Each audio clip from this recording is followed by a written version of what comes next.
Good evening, everybody. It's a pleasure to be back here. It's already been a week since last Wednesday, so it's a pleasure to be here back in Kardec Radio.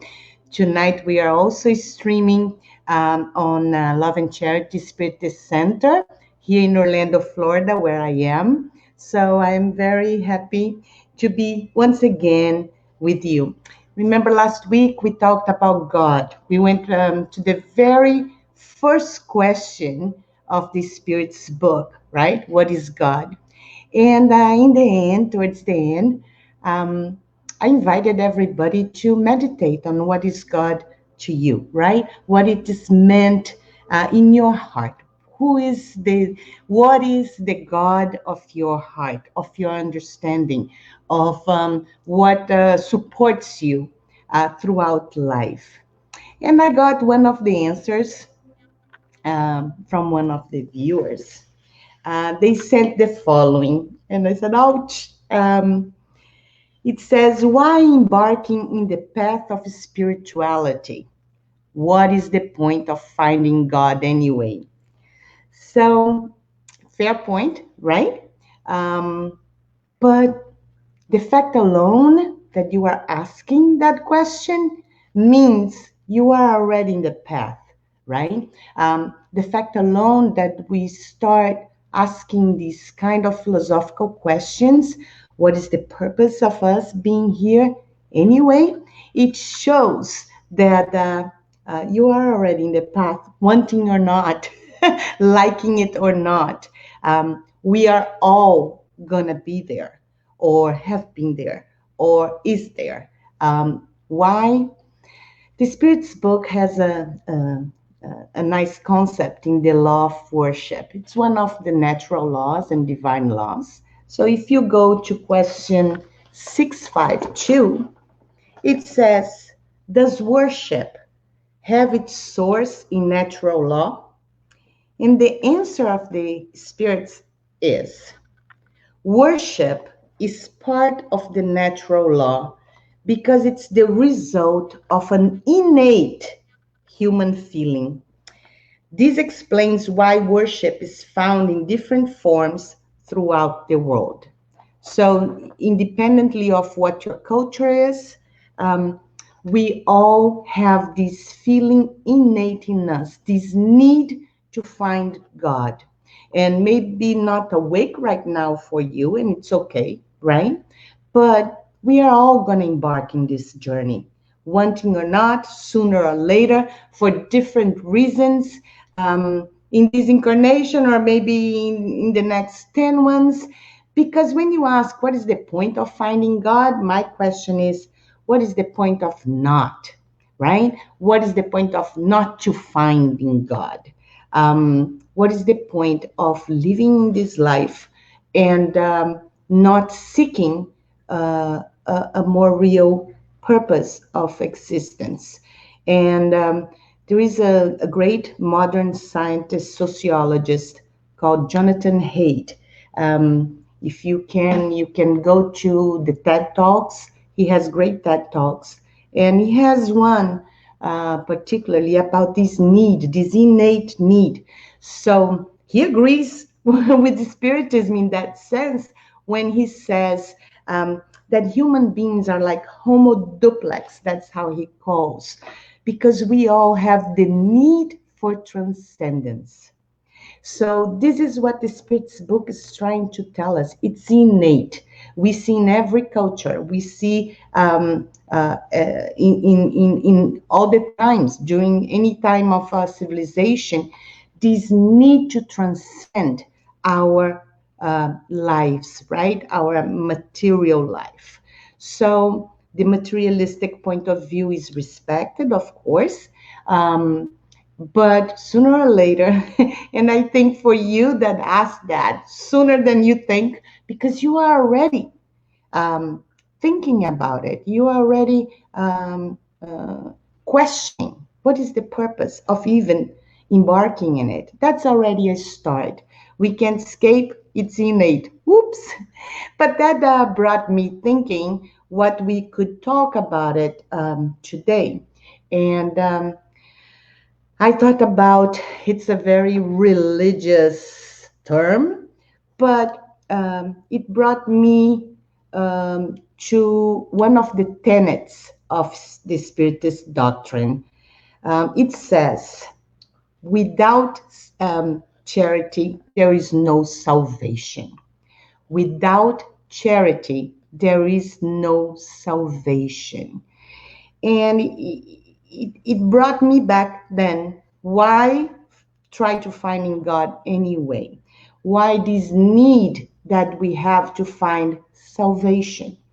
And uh, we need to start by the definitions of charity and of salvation, right?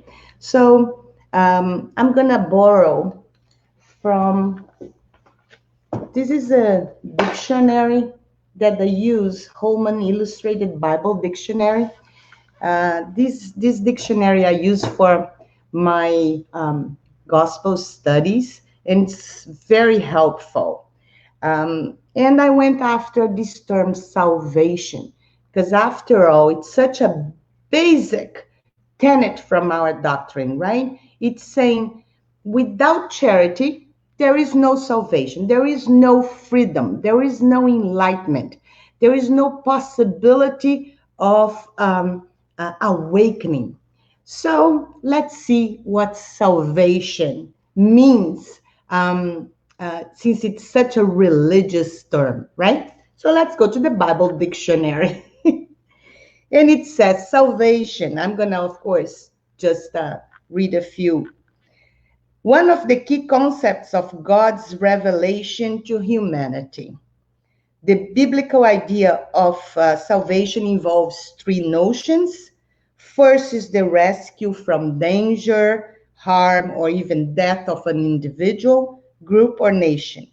Most specifically, salvation is the rescue from sin and death. So, salvation is the rescue of from sin and death. And then I keep thinking, right? Well, as a spiritist, we don't believe in death as commonly use the word, right? Death for us is just a change of clothes, right? We are going from one state of consciousness to another. We are going to get rid of the physical body, and we are going to, and our consciousness will survive the physical death. So it's just a change of clothes, but our consciousness will survive. Therefore, and of course, we also believe in reincarnation in many, many, many lives in order for us to be able to save ourselves. So, salvation from sin and death. What is sin? Another very religious, heavy term where we associate sin and we as sinners with a very negative context, right? But if you go to the etymology of the word sin, sin is just a term that means missing the mark. If you are trying to hit the bullseye and you miss that bullseye, you miss the mark, you are sinning. So in a more relaxed way, sin is just to make a mistake. It's just an error. And we are all going to commit errors. We are all going to commit mistakes.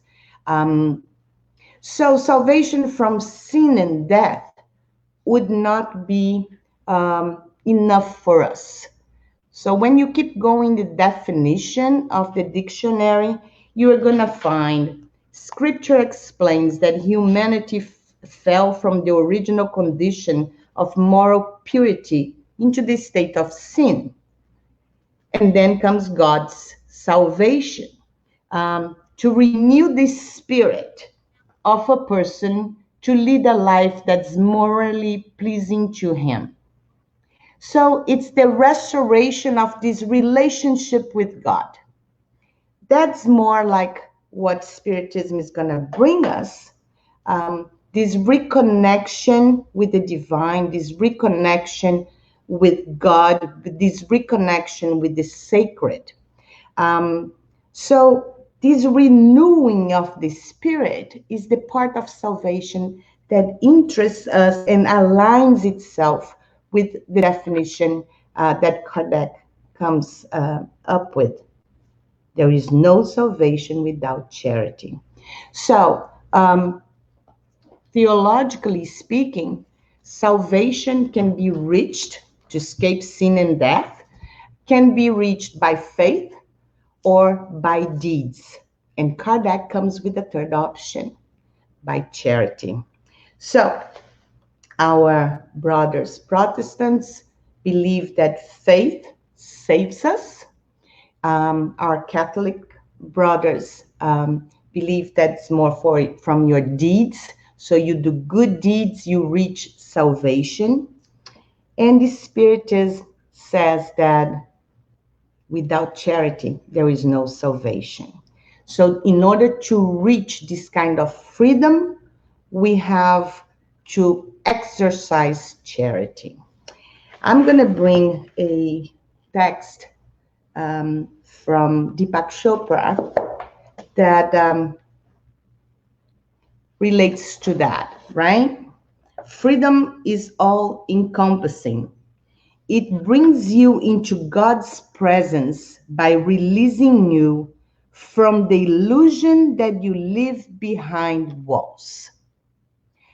That goes a lot with Spiritism because we don't believe in death. We are not afraid. We are not fearful that we are either going to heaven or hell. These concepts for us are a little different, and we are going to do a program about heaven and hell a little further. But if we don't believe in the death as the end of our consciousness, if we don't believe that in the materialistic point of view either, where when we die, it's all gone and done, right?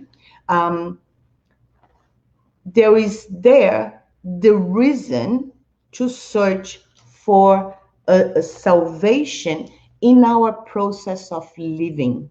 So Deepak Chopra keeps going in the chapter that says, that's from the book The Third Jesus by Deepak Chopra. And he says, where the soul never dies, it's in that chapter. And he's talking about what it will it feel like to finally arrive in this God consciousness, right? Again, trying to understand what's the need of finding God. Because again, the viewer had a point when he says, what is the point of finding God, and going through intellectual definitions if we are not going to have a result or a meaning in our lives while incarnated. And Deepak says, what do we feel? How is it? How do we know that we found this awakening state, this enlightenment? How do we know that we found God? And he says, when God consciousness dawns, a complex of a series of changes occurs. Let's see some of them. There is no longer a battle between good and evil. So we understand that when we make mistakes, when we sin, when we miss the mark, it's out of ignorance of the laws. It's because we don't know better. If we know better intellectually, we still don't know better in our hearts.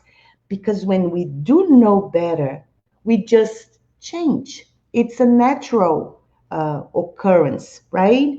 We see the mistake and we go, no, I won't do that again, right? And it's easier and it's more compassionate when you see your brother. You don't see them as evil or bad, you know. It's this line starts getting blurry, and we start accepting the good and evil that we have in ourselves, within us. Fear is revealed as an illusion. the fear of this physical world, right? The fear of death, the fear of sin. You identify with God. Your thoughts and desires have a divine source, a higher purpose. You feel that the world is yours as co creator with God. And in this present moment, we are able to co create with God. That's why we are this intelligent principle of the universe. That's why we are the work of art of creation, because we are able to think of ourselves and co create in this beautiful work of God. The world out there responds immediately to the world in here. In other words, outward reality mirrors the self. Love is realized as the supreme force in the universe. Like we talked about in the last program, God in the end uh, of the world is love is God, right? Love is God. God is love. It's all in the same. It's the source, it's the origin, it's the first cause of all things. And then we go back to the definition of Spiritism for salvation. How do I free myself? How do I reach enlightenment? How do I save myself? Save from what? Save from our own crazy thoughts of fear, of our own crazy thoughts of limitation. So let's see what in the Gospel according to Spiritism, another one of the five main books of our doctrine. In chapter 15, you're going to find the instructions from the spirits, and it's a beautiful text where Kardec explains why without charity there is no salvation.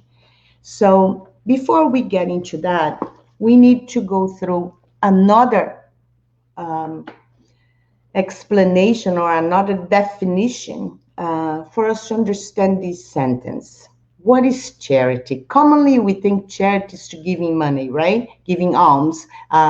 If we give financial resources or material resources, we are being charitable.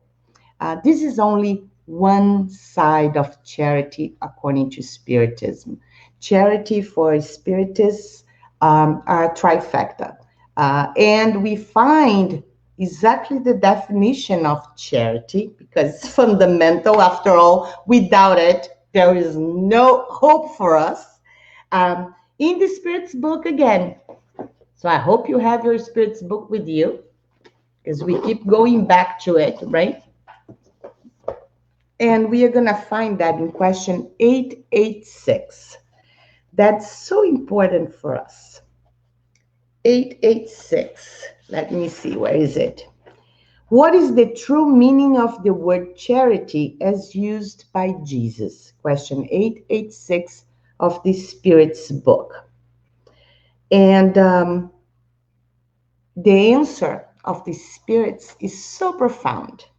Benevolence for everyone, indulgence towards the imperfection of others, and forgiveness of offenses.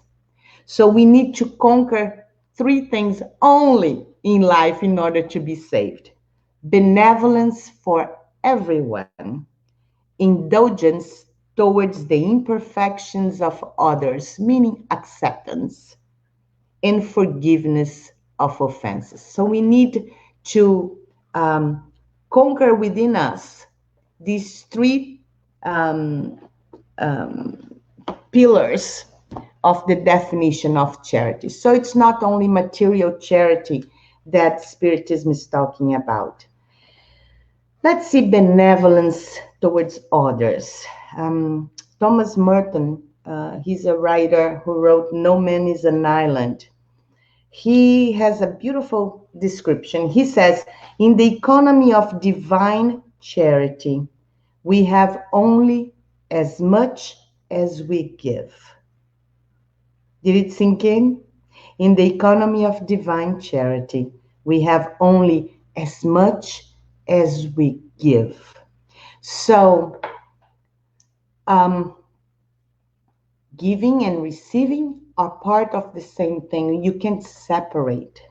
And when you are giving, and to be a giving person, a benevolent person, it's not only to help others with material stuff or money, or it's to give of yourself. It's to give the best that you have. It's a smile. It's a word of compassion when somebody's in need. There's so many ways constantly in our everyday life that we exercise this giving. And by giving, we learn to receive. And as we give, we feel the happiness that means to be there for one another. So benevolence means compassion. Benevolence means giving and receiving as one, um, one thing, one together, right? I can't give without receiving. If I am lacking return, it's not real giving. If I need to be paid back, it's not really giving. It's not really charity. We don't think of what's going to come back to us. The act itself, the feeling itself, the moment itself creates already the result within me, within my soul. I feel it, right? So that's number one, benevolence. And on top of everything, in question 642, the Spirit's book um, even goes further. It says it's not enough not to do evil. It's not enough not to do bad stuff. We have to go further. We have to proactively do good. That's why we are here, to help one another, to proactively do good, right? So that's the first item, for us to be saved, to be freed, to be happy, to be enlightened, to be awakened. Benevolence. Item number two, acceptance, tolerance of others, respect. There are so many things that we could uh, um, explain, right? As what is this tolerance? Because tolerance is a beautiful word that has lost this intrinsic meaning, right? We talk about tolerance, it's like, oh my God, okay, I'm going to tolerate, I'm going to hang in. And it's not that. It's acceptance of others, non judgmental um, behavior towards other people, right? So accepting everybody. We all are here in this journey, and we have to understand one another. And by accepting, by tolerating, by understanding that we all have a history, and we all have our reasons, and we should only love one another, not being judging others, right? And the third um, principle is forgiveness. Without forgiveness, there is no way we can free our souls towards enlightenment. Why? Because we carry weight. We carry all these bad feelings towards situations that were in the past. And you know what? The past does not carry creative urge. We cannot create in the past. We can only co create in the present moment. So when we are living in the past, we are not able to free ourselves to create a new horizon. We are only going over and over painful situations and experiences. And even worse, we are blaming others for our own experiences. And I'm not saying that there are no reasons to feel that way. We do feel that way when we get hurt or when somebody really hurts us. Of course, we are going to feel hurt. And but a better question, instead of putting the blame on somebody else, is to ask ourselves what is in there for us to learn from the experience, and not reliving the past, reliving the bad pain. The brain doesn't know when you are thinking about something in the past that it's already gone. The brain reads like it's happening now. That's why we feel, even physically, everything happening, right? We feel the pain all over again. So we are just hurting ourselves all over again. And there are so many exercises, so many prayers, so many meditations we can do to learn how to forgive. And when we forgive others, we are able to learn how to forgive ourselves, which is the maximum goal, right? If we don't have compassion for ourselves and learn how to forgive our past mistakes and all the things that went really wrong, we are not going to be able to release and let it go of things that are still tying us to the past. So, without charity, there is no salvation. Without benevolence towards everybody, without acceptance and tolerance of others, and without being able to forgive offenses that were done towards us, we are not going to be able to really reconnect and find God's arms around us. And that's the exercise, and that's why it's a journey, and that's why we enter this path, because we want to be happier. That's simple. We want to be free. We want to be more loving and more compassionate. So, our salvation is in charity. And charity is benevolence, acceptance, and forgiveness. I hope these concepts have become a little bit more clear, and we will obviously keep talking about these principles as they are so centered in the Spiritism doctrine, right? So we'll keep coming back to it. But I thought it was important for us to address that. And before we leave, I want to leave you with a thought of Leon Denis. Leon Denis is a Spiritist writer that many consider the successor of Allan Kardec, and he writes beautifully. And I'm going to leave you with this. We shall truly live in others, rejoicing in their happiness and lamenting with their grief. Then will there be no complaint without echo, no sorrow without consolation. Then the mighty human family, peaceful, united, and confident, will advance at a swifter pace to overtake its glorious destiny. I love Leon Denis. It's so beautiful, everything he writes, and it brings us these concepts and speaks to our hearts directly. So I hope you like this today, and keep sending questions, keep commenting, and I'll see you next Wednesday. And if you want to make some suggestions for what our third program should be, I will welcome any suggestion. Okay.